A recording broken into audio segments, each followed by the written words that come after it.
Students, आज की class के अंदर हम अडोब फोटोशॉप का सेकंड टूल इसको हम देखेंगे, इसको हम एक्सप्लोर करेंगे। वैसे ये सेकंड टूल आप कह भी सकते हैं, नहीं भी कह सकते, क्योंकि हमने सेकंड टूल ऑलरेडी कर लिया हुआ है। अडोब फोटोशॉप के अंदर इस चीज़ को हमने एक टूल काउंट करना है। हम ये नहीं कह सकते कि ये दो टूल है, तो ये मूव टूल के अंदर जो टूल आ रहा है हम इसका सब टूल कह लेंगे, ठीक है जी।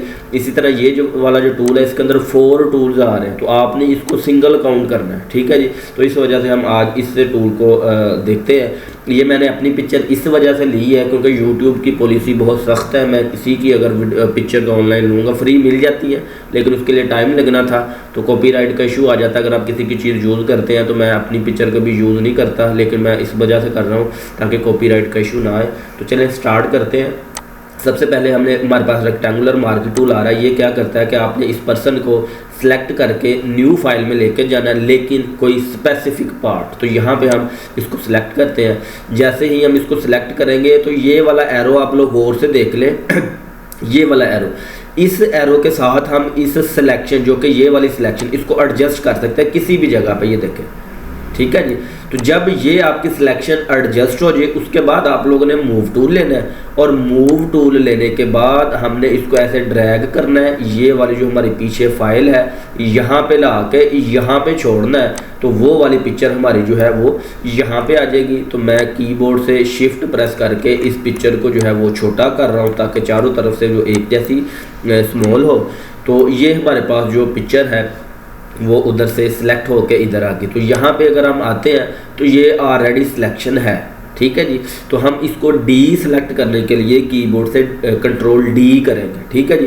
कंट्रोल डी करेंगे तो हमारे पास ये सिलेक्शन ख़त्म हो जाएगी। उसके साथ ही हमारे पास टूल आ रहा है एलिप्टिकल मार्क टूल। अब एलिप्टिकल मार्क टूल क्या करता है, आप लोगों ने अक्सर ये हमारे गली मोहल्ले कह लें या बाज़ार कह लें, जब इलेक्शन होते हैं वहाँ पे MNA MPAs की तस्वीर लगी होती है, वो चेस्ट से ऊपर होती है, ठीक है जी। तो अब मेरे पास ये एक इमेज है, मैं चाहता हूँ कि इसका मैंने हिस्सा जो है वो ये गुलाई में लेना है, ओवल में लेना है। तो उसके लिए मैं ये एलिप्टिकल टूल लूँगा, इस पर्सन की सिलेक्शन करूँगा, ठीक है जी।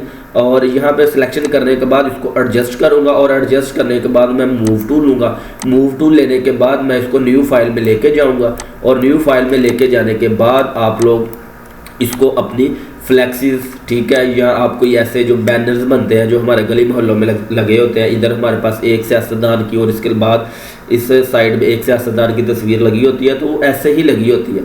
अब इसके अंदर सिर्फ एक और काम करना है, ठीक है।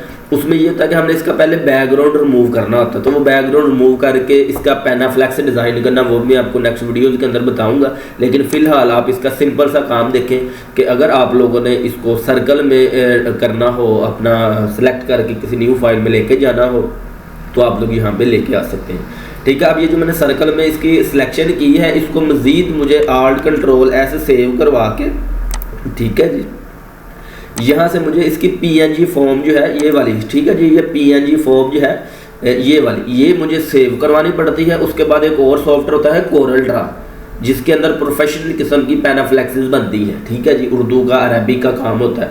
तो हम इस पिक्चर को जो है वो सिलेक्ट करने के बाद सर्कल में कोरल ड्रा में लेके जाके वहाँ पे अपनी फ्लैक्स के ऊपर एडजस्ट करते हैं, ठीक है जी। तो इस वजह से ये टूल यूज़ होता है। तो आप लोग इसको अपने तरीके से यूज़ कर सकते हैं। मैंने फ़िलहाल इसका सिंपल ये यूज़ बताया है कि आप इसको सर्कल में सिलेक्शन करें और न्यू फाइल के अंदर ले जाएं। अब जब हम इस टूल को सिलेक्ट करें तो ऊपर इसके कुछ ऑप्शन आ रहे हैं, ऐड सिलेक्शन, सब्ट्रैक्ट सिलेक्शन और ओवरलैप, ठीक है जी। तो ये वाले जो टूल हैं, ये इसकी प्रॉपर्टीज़ है, इनको हम नेक्स्ट डिस्कशन करेंगे। तो ये आपके पास एक टूल ये और एक ये तमाम 3 के 3 टूल सेम है, ठीक है जी। इनकी प्रॉपर्टीज़ भी सेम है, जस्ट इनके अंदर थोड़ा सा फ़र्क है। कुछ टूल जल्दी काम करते हैं, कुछ टूल जो है वो टाइम कंज्यूमिंग होते हैं, तो उनको भी हम इंशाल्लाह नेक्स्ट एक्सप्लोर करते हैं। तो इसके साथ ही मैं आप लोगों को यहाँ पे ये सिंगल रो मार्क टूल और सिंगल कॉलम मार्क टूल, आप लोगों ने ये अमूमन चीज़ यूज़ होती है अगर आप लोग कोई भी डिज़ाइन बना रहे हैं तो आप लोगों ने उसके बॉर्डर्स लगाने हो, तो आप ये वाला टूल है, यहाँ पे क्लिक करें और आप लोग कीबोर्ड से डिलीट प्रेस करें। डिलीट प्रेस करने के बाद आप लोग का ये फारग्राउंड कलर आ रहा है और ये बैकग्राउंड कलर आ रहा है, तो आप लोग फारग्राउंड कलर कर दें, इसको ओके कर दें। अब आप लोगों ने कीबोर्ड से डी प्रेस करना है, control D sorry, control D press करेंगे तो यहाँ पे हमारे पास एक बॉर्डर लग जाता होता है। ठीक है, ये देखिए हमारे पास मैंने ऑलरेडी बॉर्डर लगाए हुए हैं, तो ये हमारे पास एक बॉर्डर लग जाता होता है। इसी तरह मैं ये सिंगल कॉलम टूल लेता हूँ, यहाँ पे मैंने क्लिक किया, कीबोर्ड से मैंने डिलीट प्रेस किया, फॉरग्राउंड कलर ही लिया, इसको ओके किया, कीबोर्ड से कंट्रोल डी किया, तो यहाँ पे मेरे पास एक और जो है वो फाइल इसका जो है वो सैम्बल है वो आपके पास शो होना चाहिए। ये मैं फॉरग्राउंड कलर लेके इसको ओके करता हूँ, कीबोर्ड से कंट्रोल डी करता हूँ, तो यहाँ पे मेरे पास इसका बॉर्डर जो है उसको लगाना चाहिए, लेकिन ये ब्राइटनेस की वजह से मेरा ख्याल है शो नहीं करवा रहा। आप लोगों ने कोशिश करनी है, ट्राई करनी है, अगर ना हुआ तो मैं मज़ीद इसको जो है वो रिकॉर्ड कर दूँगा। ठीक है, मैंने पीछे से कलर स्कीम थोड़ी सी चेंज आउट की है, तो ये बहुत ही आसान टूल है, इनको आप लोग करने की कोशिश कीजिएगा। नेक्स्ट क्लास के अंदर हम मज़ीद जो टूल है उनको एक्सप्लोर करते हैं।